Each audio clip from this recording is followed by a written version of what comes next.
Hi, I'm Elizabeth Vincentielli, and I write about theater and a lot of other stuff, including, first and foremost, skiing for the New York Times. Oh, you sounded so it's so come hither, like, hi. I know. Hi, gang. I know.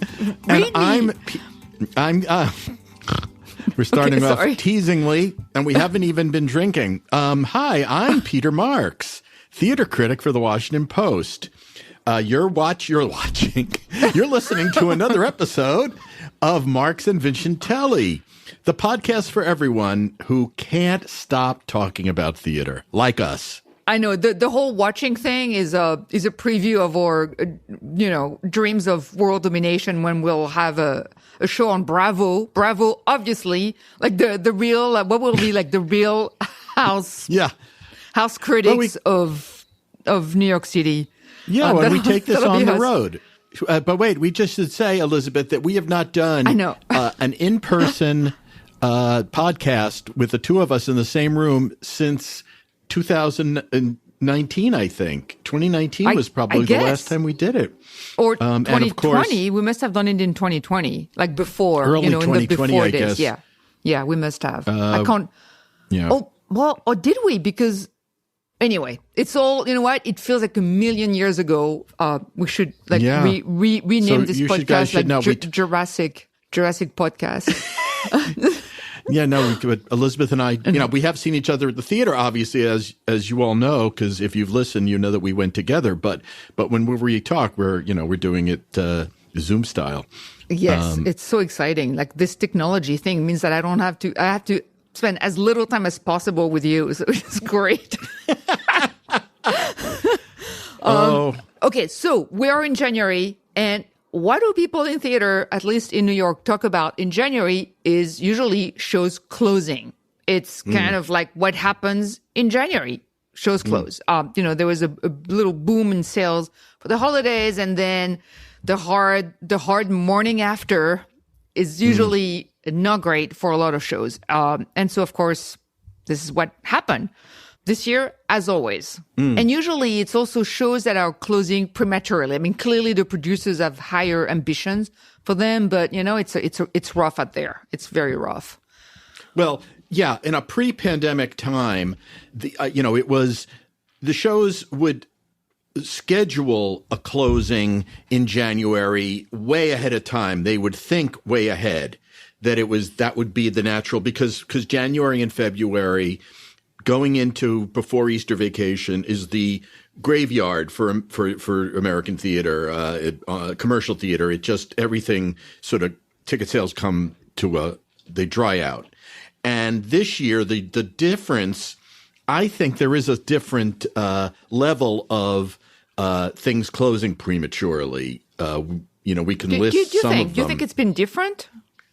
I do. I think that, there have been a spate of shows like, I think A Strange Loop, for example, the Tony-winning musical from last season. It announced it was closing in January, but that was really a truncated run. I don't think that was envisioned as a show that would run on Broadway less than a year, certainly not with a Tony Award. It may be, I don't know, we'd have to see. I'm sure somebody can tell us, go through the archives and find out if there's been a show that has run shorter has closed quicker after winning a Tony for Best Musical than Strange Loop. And a Pulitzer Prize, but also, things like Top Dog Underdog, which had huge buzz when it opened just a couple of months ago, is coming to a close. That may have, I don't remember what the trajectory was, but I guarantee you that if it were selling, it would remain open. Death of a Salesman 2 is ending its run, and I think that was a huge hit in London. Less so here. It got great reviews. Again, I'm not sure that that's also not closing, certainly before the original expectation. And also Ohio State Murders with Audra McDonald is closing after about 6 weeks. But what's striking too to me is okay, January, yes, we know it's always tough, but there were two very high profile, very early closings in December, which means that these shows could not even make it to the holidays, which usually are a good time for almost every show. Like everybody, kind of fills their coffers as much as they can during the holidays, and then they close. But this year, what happened is K-pop and Ain't No Mo both closed in December, and they weeks after they opened, they had really bad sales, and they could not overcome. Like they could not. I mean, it's so expensive to run a show, and we're talking about Broadway here, also to be clear. But it's so expensive to run a show. The weekly nut is so big on Broadway that you cannot run at a deficit for long. It's just not possible. And I think we need to point out, as many of people have pointed out, that K-pop had an almost entirely Asian American creative team and cast, and Ain't No Mo had a Black team and cast. And so there's been a lot of like theorizing and some anger and acrimony that these two shows in particular could not find an audience. And there's been a lot of theories as to why. I can't say that I have an answer to that. Well, I'm of two minds about it. One of them is, and I think this is, the sunny version, which is that these are shows that are getting to Broadway. They're not finding, as you say, the kind of traction that leads to money being made and runs being extended. But that may also be, this could be a learning curve for a new generation of, one hopes, for a new generation of producers who are learning what works and what doesn't, and need to have a few failures, not of artistic the variety, but maybe of the the commercial marketing variety. Maybe this is a kick in the pants to figure out how, not a defeat, but a learning expensive lesson in how to produce on Broadway. Where I don't want to make any. I can't say, we've been through so much, Elizabeth, you and I, knowing the way the cycles of theater change, to say that this is somehow a commentary on whether plays by people of color are harder to find an audience for. The piano lesson, for example, is doing very well. I was going to say, for every death of a salesman, there is a piano lesson that built its audience steadily and has been filling the theater. Yeah, and and shows by white teams close all the time. Yeah. I was going to say, I think I'm trying to see the glass as half full here, and I'm going to say that I think it's actually a good, it's a positive sign that we now have high profile shows with Black or Asian teams and stars, coming. Well, and closing. A lot of them are closing because a lot of them are coming, and that's great. Right. And we have seen star vehicles, and I would say Ohio State Murders is one, because it's starring one of the biggest stars that Broadway can think of, and that's Arthur McDonald. That didn't work, but it did make it. So I'm trying to be optimistic there and saying that the playing field is opening. And when the playing field is opening, that means that there's going to be casualties. The casualties now are not limited to white shows, because Broadway is not limited to white shows anymore. And so it's really easy to forget that the vast majority of Broadway productions don't recoup. They tank. And in the glut of shows closing, for instance, Almost Famous did not find an audience. And that show is completely targeting a boomer audience, which usually Broadway has no problem, filling seats with that audience. So I find it encouraging. Well, here's the other thing. There is no shortage of people who, after a show closes, will tell you why it closed. They will give you, they understand. They'll tell you oh, well, Almost Famous was wasn't that well-known a movie, didn't have a star, blah, blah, blah. Every situation has its explanation after the fact. The distressing thing for me about a show like Top Dog Underdog is that it is explosively theatrical. It has, it's a wonderful piece. It's not, it's not depressing. It may be a harder show to explain it may be a harder show to boil down in the way that also I think, when a show is called Ohio State Murders, I don't think that's, I don't think people getting off the plane from Europe are immediately going to go, I want to see a show about murder. I just don't know. I'm just saying, Right. Again, I'm speculating, but it's the sad part is when it's, Almost Famous is not very good. These others that we're talking about in their way, I saw Ain't No Mo off Broadway and really, really liked it. We do need to look at, probably would be interesting to examine, what did happen, how it transpired in each of these cases, that things with real quality, not just in terms of reviews, but presumably people going and saying, I really liked it, how that did not translate down, what wasn't done to make sure these things ran longer. I'm completely with you with Top Dog, Underdog. I love that show. I love the play. I love the production. But you're right. It's really hard to, and I recommend it to everybody who would listen, and people who would not listen. I also recommended it. But that's one, when my friends say, oh, what should I go see? Top Dog, Underdog. It's great. But what is the elevator pitch for Top Dog, Underdog? It's really hard to explain, which to me is actually a selling point because it's a very rich work, but, and it has its two great, fantastic performances. It's what a great show. But, does that mean that we're not going to see Susan Laurie Parks on Broadway again? No, of course not. She will be back. And to me, that's what's encouraging, because now I feel that these playwrights and these directors and these creative people and producers, of color and actors, they will be back. Before it was like, oh, you know what? One strike and you're out forever. Right. There's no room. There's no margin for error. No, right. Exactly. I don't think those things. Right. This isn't like Moose Murders days. I mean, right. No, it's not the same. And people always said, oh, well, why people on Broadway always get multiple chances to fail. True. But I think now one of the consequences of having so many more shows like K-pop or Top Dog Underdog or whatever Kenny Leon is directing these days, which is a million shows, it feels like, they will be back.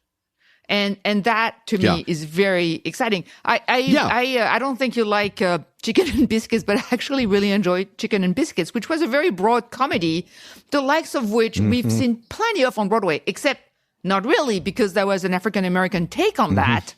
And I bet you this guy's going to be back. Douglas Lyons, who wrote it. This guy can write broad comedies. And there's really, really, there's no market for broad comedies on Broadway. Please. Come on. Yes, he'll be back. And I hope he is. Well, yeah, I'm thinking of, we haven't mentioned Between Riverside and Crazy, which recently opened too. Stephen Adly Guirgis's play also was a Pulitzer winner in a terrific production, really essentially the off-Broadway production, although I think I don't think, did Austin Pendleton direct it off-Broadway? I'm not quite sure. I don't remember, but he did? I think he did, yeah. But anyway, that's in that's a second stage production. It's a nonprofit theater presenting that wonderful play, which actually may be right now the best play on Broadway, in my estimation. But it makes me wonder, Elizabeth, if the future of Broadway, and we've been hinting at this, is for plays anyway, in the sheltered environments of the nonprofits on Broadway, the Roundabout, Lincoln Center, Manhattan Theater Club, and Second Stage. If that's not the kind of model now that you have to adhere to, and it has to be 6 weeks or 8 weeks, because that's what the market allows. And you're even seeing in some of the runs of Ohio State Murders and even Top Dog Underdog, they're having runs akin to what happens at a regional theater where a show runs for 8 or 10, maybe 10 weeks at the most. And I think that's fine. But the problem is I think it costs so much to put a show up on Broadway that I think the economics mean that you have to run for a while to even. But if you think of a Broadway run as a kind of gigantic advertising campaign for, licensing the show all over regional theaters or abroad, I mean, it helps, I think, sweeten the blow. Maybe that production of Top Dog Underdog will remind our regional producers, hey, that's a great show. Maybe we should do it again. Right. And it's right. 2 actors. Like, it's not a very expensive show to put on. Exactly. It's very economical. So I think if you think of it that way, there's like a better, like, think of it as kind of an advertisement for a show that then you can, sell around the country. And I think it's important that artistic directors all around the U.S. are seeing those new plays. Yeah.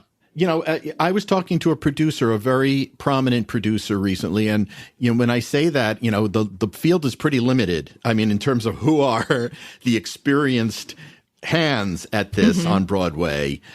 This is one of the issues, I think, that has to be dealt with, that we need a strong cadre of people. And the only way that happens is if you try and fail and you come back and try again, because you learn so much from not making it to the degree that you envisioned.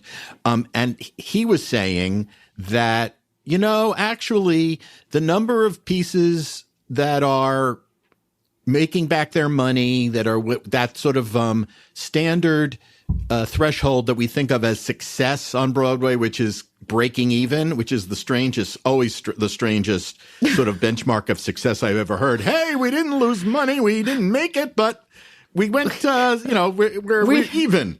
We did not lose money. It's a triumph. Right. We didn't lose money on God. This. Which, fine. That's fine. But that apparently, the projection for this year is about the same as always, that about 30%, 40% of the shows will, earn back their capitalization and the rest won't. So I don't, it's always, there's such an onrush of material, I think, and there were so many good things this fall that it sort of has magnified the question for everybody. Things that were getting good reviews that you and I have liked, that many it also does go to the question of, is there a new way?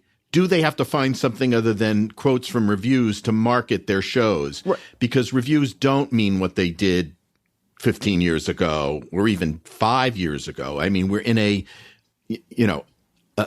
environment, the model is not the same. And I don't think the marketing and the way that shows are sold has changed that much. Yeah, now we're getting into the issue of why do some of these shows that we like, let's talk about the ones that we think were really good and should have been running, a little longer. Maybe not like 35 years like Phantom, but, a little longer. Why didn't I didn't even work? like Phantom. I like Phantom, and I'm happy to see it go. As much as I like it, I'm like, okay, yeah, really. It's enough already. Come on, that's just ridiculous. There's actually a whole bunch of shows that I'm just happy to, but to never hear of again, or at least for like a few years, because they will be back, obviously. So why do we think some of these shows could not find their audiences? For instance, I happen to really like K-pop. I saw it off Broadway, and then I saw it twice on Broadway, which was. Production was very changed from the off-Broadway version because it was a completely different animal. And yes, that show had like really big structural problems, but I think I had such a good time at that show the 2 times I saw it that I don't understand why it could not find an audience that would kind of indulge in its pop excess. That is a mystery to me. And then, of course, And No More, I liked, I didn't love it. I liked it better off Broadway, but it's still a strong show. And A Strange Loop, that could have gone, that should have gone another year or something. Why didn't, and Top Dog Underdog to me is like the biggest, travesty of justice. Like that show should have been running another year. And maybe with a different cast, find another 2 dynamic. It's a great showcase for 2 great actors. I don't know. And I wish I had an answer. I don't know. Yeah. I don't, it's no one thing. And these instances, it's so hard to generalize about each of them. I do think there probably are some things that if we dug a little deeper, we could find some common ground. K-pop is an interesting case because it went through, as you say, such a radical change for Broadway. Now that you see, for example, that Here Lies Love is coming to Broadway, right? Mm-hmm. We just had the announcement that David Byrne's musical that was done off Broadway about the Marcoses at the Public. It's a very immersive piece. You follow the actors around the set, the moving set. This wonderful pop score that tells the story. That sort of was the model K-pop was trying to imitate off Broadway. Here Lies Love is finding a way to do it. I mean, they are bringing it to Broadway in that form. They're going to transform the Broadway theater to a huge theater for this. We'll see if it works. They're going to take out the seats But K-pop took another route. Why didn't K-pop, it's a question for, those perhaps, just sitting people around a concert was not enough to make that show overcome whatever hesitancy people would have had. If it had been immersive, people would have walked away saying, the fun is you walk around, you're up, you watch them sweat, you see them, you're standing next to them as they're doing these incredible choreography. There's an additional element of uniqueness to it, or at least of sort of experience the way people think they should see something today. So I think that may have been a big mistake. That may have just been a big mistake. And probably it was probably very costly to do it. That's the thing. It was a money decision. I think K-pop, one of the things. So to recap quickly, yes, when it was done off Broadway, it was on a couple of floors. It was in a much smaller venue I don't think it was off, but it was, much smaller. And you would go from room to room, and there was a sense of choose your own adventure. And then the audience members were kind of funneled back to this central final concert. And I think the bigger problem behind the failure of K-pop on Broadway is that K-pop should have been playing in a commercial off-Broadway venue. Unfortunately, the commercial off-Broadway is extremely limited, and that is a real problem. Coincidentally, Stomp just closed, which is an example of a show that did really, really, really well on commercial Broadway. They just closed after how long were they there? Like 25, 35 years? Longer. This is what K-pop should have been trying to do. The model for K-pop was not a Broadway show. The model for K-pop should have been Sleep No More. Right. I see what you're saying. Yes, I agree. Sleep No More is printing money. Right. It's a great success. It's a great story of a commercial off-Broadway success. It's a machine to print money with a model that's very similar in a weird way to the original K-pop model, where you go from room to room and then you kind of funnel back to this, event at the end. And so, yes, you look for some warehouse in Chelsea or wherever, Astoria, wherever you can, maybe not Astoria, but Chelsea, okay, like you look at one of those industrial spaces there, and that's how you do it. But the way to make money off Broadway is really treacherous. And so there's no way, it seems, to make money except for Broadway. And I do not begrudge people wanted to be on Broadway, obviously, because people need to make a living, and Broadway pays a living salary. Not just for the people associated with the show, but with the permanent staffs, like all the technicians and all that. You can live off of Broadway salary. But why is it that New York can't get a commercial off-Broadway system working? I don't know. I don't have an answer to that. It's shrinking rather than expanding. It is shrinking. The only thing, I don't know how well, I don't know if people out there have been to World Stages, which is a venue New World Stages, yeah. Right west of 8th Avenue.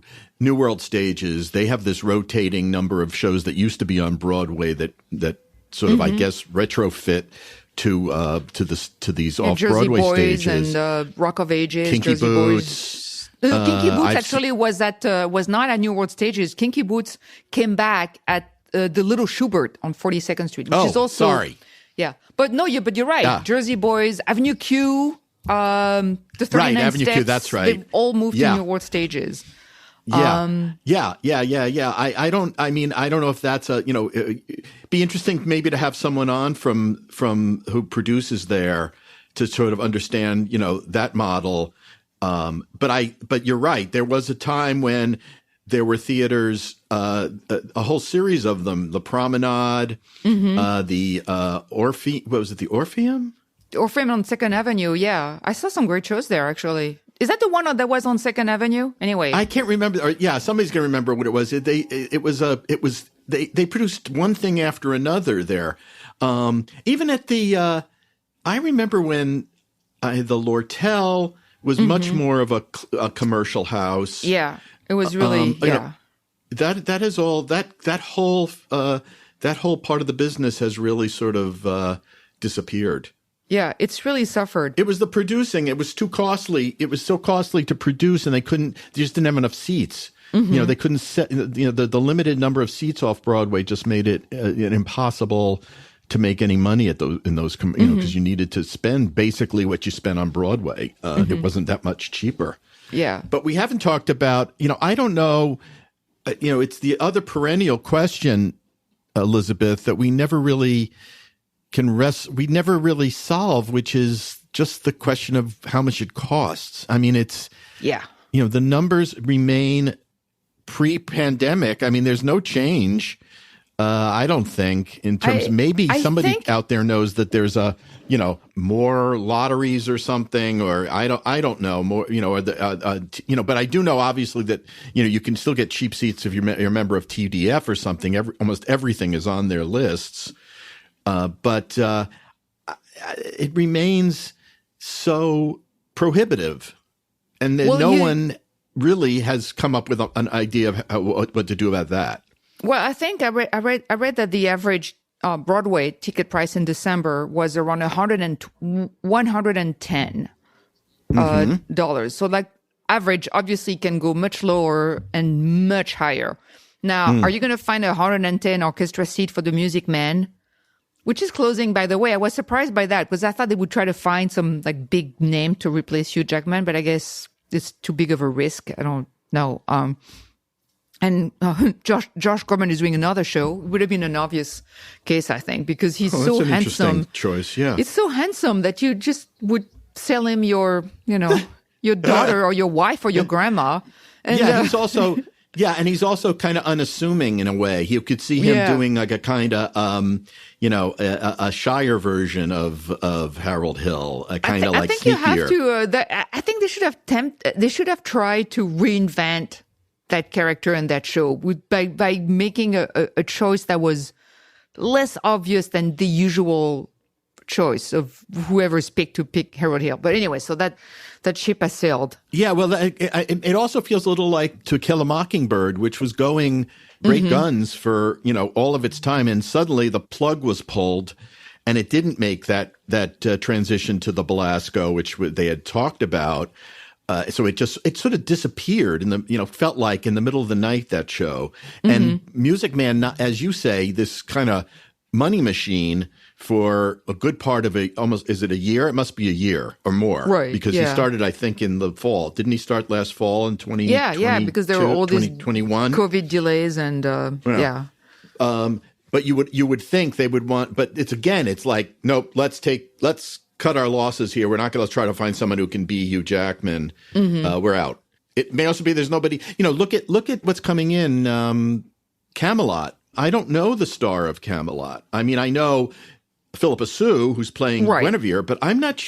I forget that it's the guy who was in The Inheritance.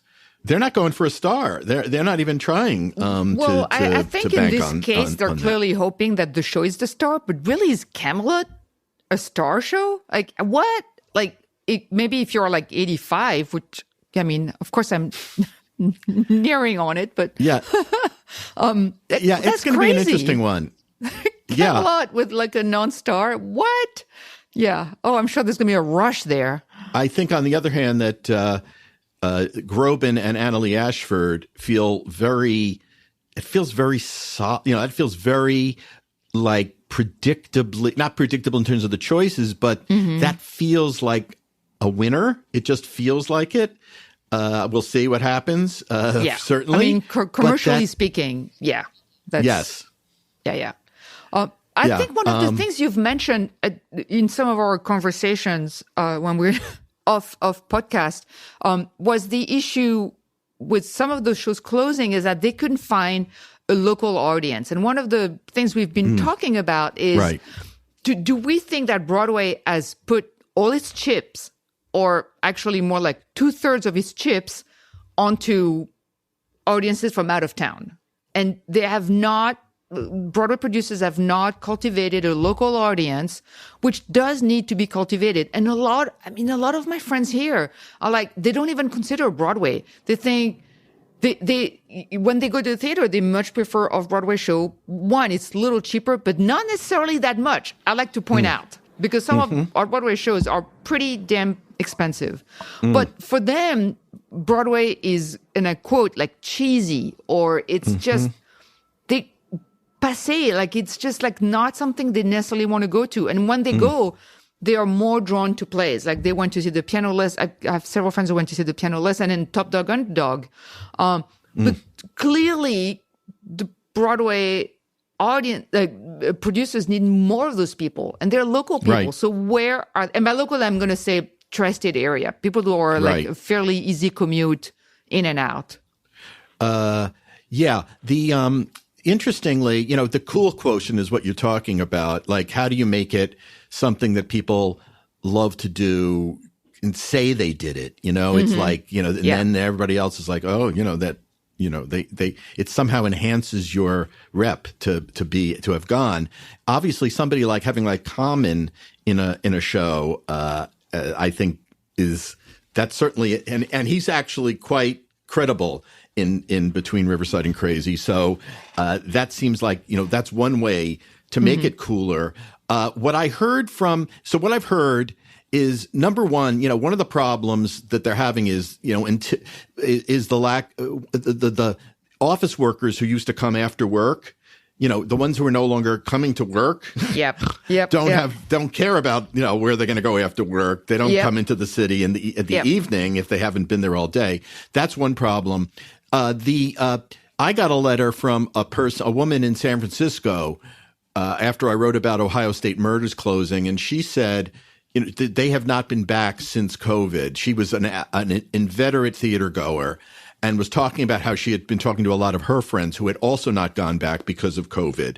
They remain, there is a vestigial,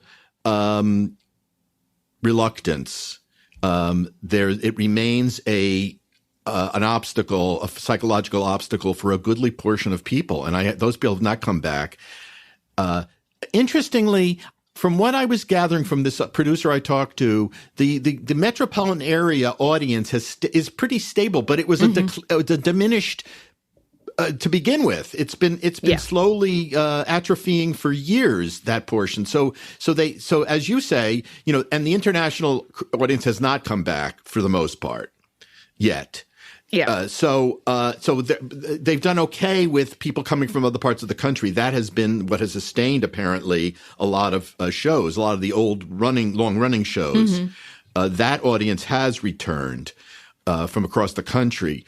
But, it goes to that question. Who do you market to? How do you get those people to know your show? If your show is not Hamilton or the Book of Mormon, how does it seep into their consciousness? It doesn't feel like there are that many new ways, even with social media, to really figure out what you really want to see when you're here. I think the Broadway League and the members of the Broadway League, like the thing is, it's called the Broadway League, but it's actually a very diverse group of people, and the producers, everybody's out for their own interest. And there's some programs like, those weeks when you get half-price tickets or some heavily discounted. So it's kind of like the Broadway answer to like Restaurant Week or something like that, which is great. But I think the producers via the Broadway League need to get together more and have programs like they should have like some kind of like membership, not a membership card, but like more like, like see 5 shows and maybe get like a 6th one free. They need to really think more in terms of getting local populations more invested in seeing shows and really cultivating that. And I feel like there's no real effort made for that. And that's very frustrating. Another thing I was thinking as you were talking about, why one of your favorite genres, I think, is sort of pop tunes on Broadway. You like pop. I do, and I was thinking that, between Six and Juliet, those have been big successes. And Juliet is doing very well. That for the ticket buyer, even the ones in their 50s now, pop music is really the common coin. Broadway show tunes really belong to people older than that, I think. Not everybody, obviously. I'm talking about in terms of what the mass audience understands as a musical. Right. So that you see that shows like, well, forget Almost Famous, which is a sort of a book musical, but shows like Some Like It Hot and Kimberly Akimbo, which are really old-fashioned book musicals. Their themes the themes are obviously updated in both cases in terms of what you would see in a musical. But I think that that's a harder sell now. I think just a book musical without a big splashy star like Hugh Jackman, it's really, you can see in the numbers every week, they're not hitting it out of the park, either show at this point. And it would really, it would send me in such a state of despair if, as much as I like pop and rock, if I was not able to see a show like Kimberly Akimbo, which I love. I love Kimberly Akimbo. It's such a wonderful musical. And if we couldn't see that, it's just too depressing to think about. I really. Well, you'll like a story I have coming tomorrow, Elizabeth. It's going to be in the paper. It'll be online shortly. By the time this podcast is aired, it will have been online for several days. I did a piece about Victoria Clark and Justin Cooley, and about what they taught each other. One about being a teenager, and one about being a grown up. And the symbiotic quality that they evolved, basically, under, I think, Victoria Clark's leadership in the piece. She plays, as people may know, she's 63. She plays a 15-year-old who's fast progressing towards death with a disease that ages her 4 times the speed of normal. And I really wanted to explore with her what made her performance so believable. How did she inhabit in her own skin so perfectly someone, 1/4 her age? And it was interesting to hear them talk together about that and how Justin bought in to her being his age.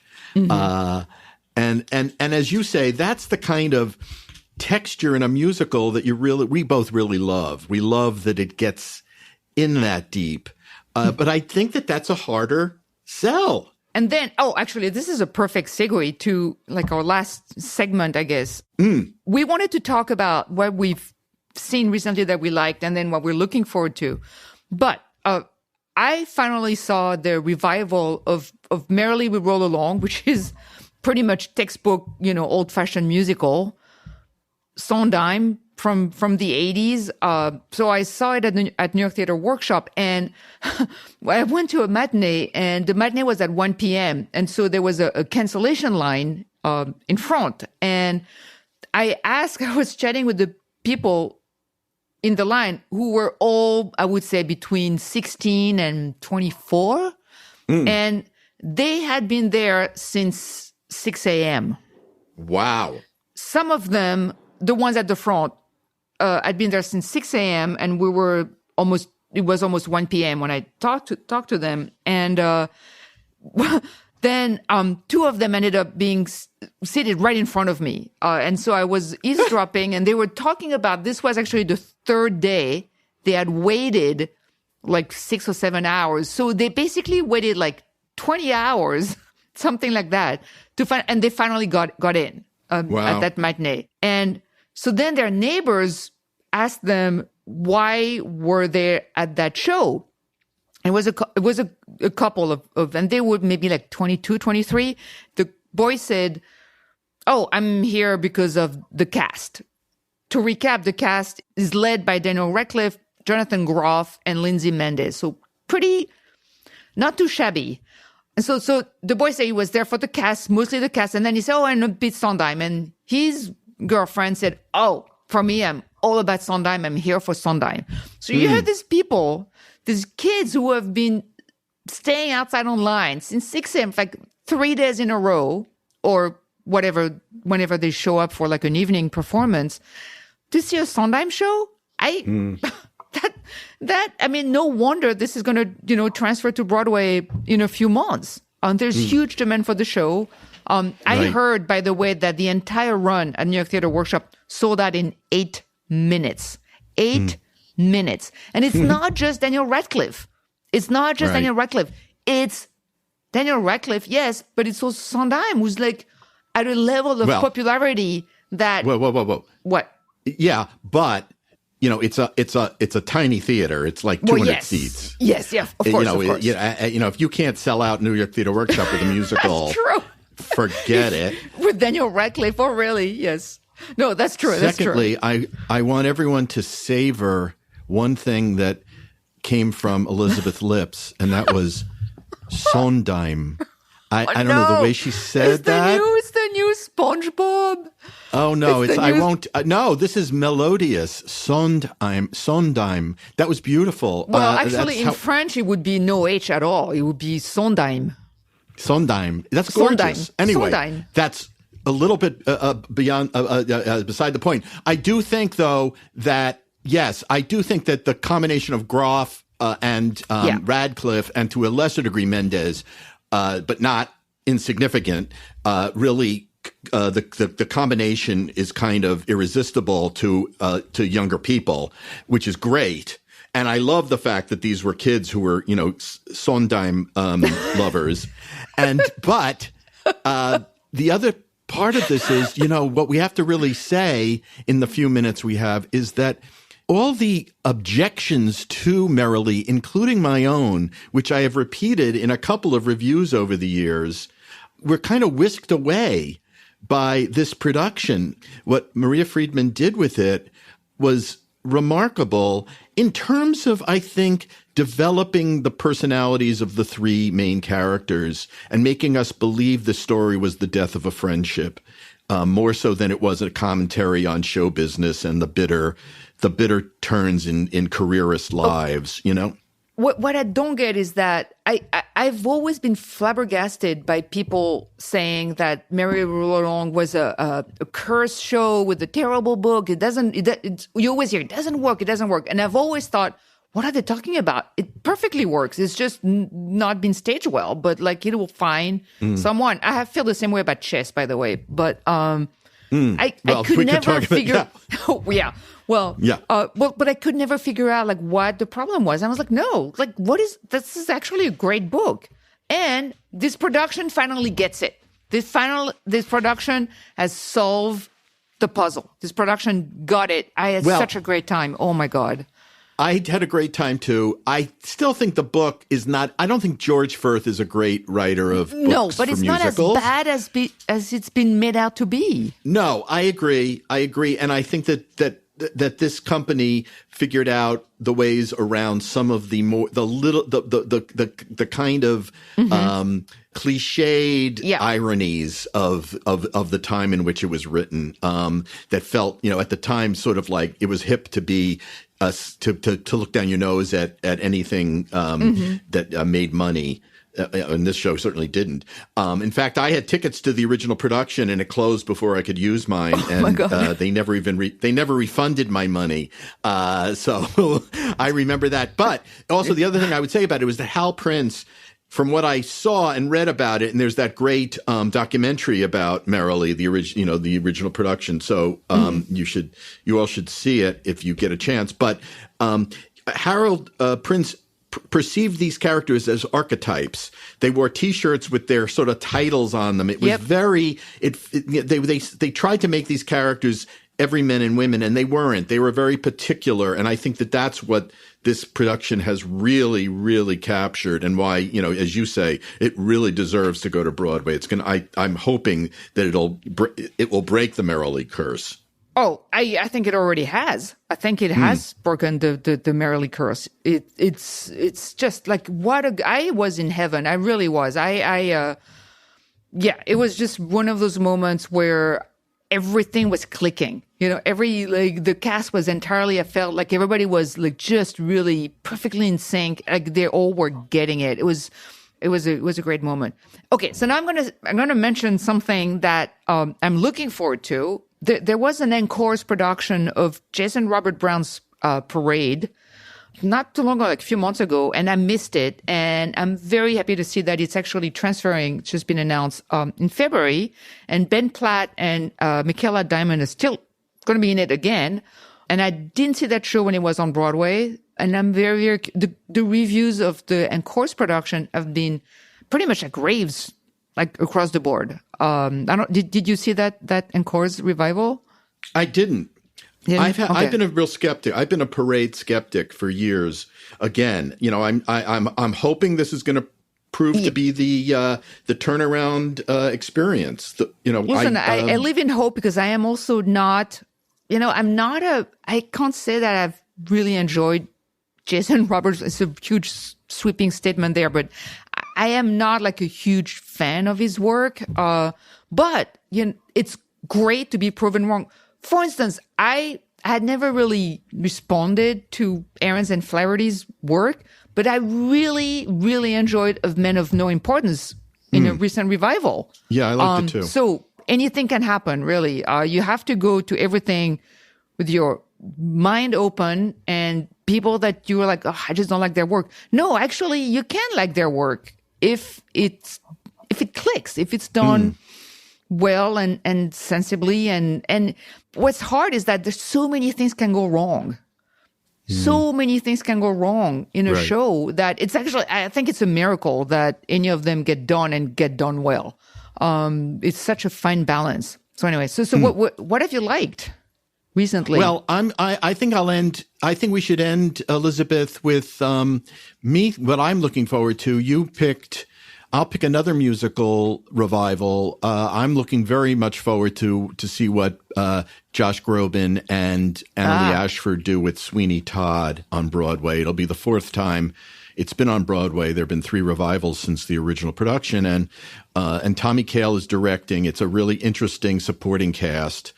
That's the one I'm really, again, sort of like, you know, to complete the Sondheim continuum here, or to follow along the continuum. I'm hoping that's going to be as big an event as I'm expecting it to be. And then you realize we're going to have to do an episode. Is there such a thing as too much Sondheim? No, Sondheim. And my answer to that, Sondheim. And my answer to that is, I'm not going to say right now, but I think it's it's pretty clear. Anyway, so I think it's a wrap for today. It's pretty amazing how much we can gab. Yes, indeed. Always, Elizabeth. So thanks for listening to Marks and Vincentelli, and I'm Elizabeth Vincentelli. I'm a regular contributor to the New York Times. Yes, she is, and she's an eloquent contributor to the New York Times. I actually quote from one of her reviews in my upcoming piece. I won't say any more than that, because I'm Peter Marks from the Washington Post, and I should be promoting the Washington Post. Yes, but in any case, we love subscribers, and we'd especially love to have you and everyone out there as a paying subscriber.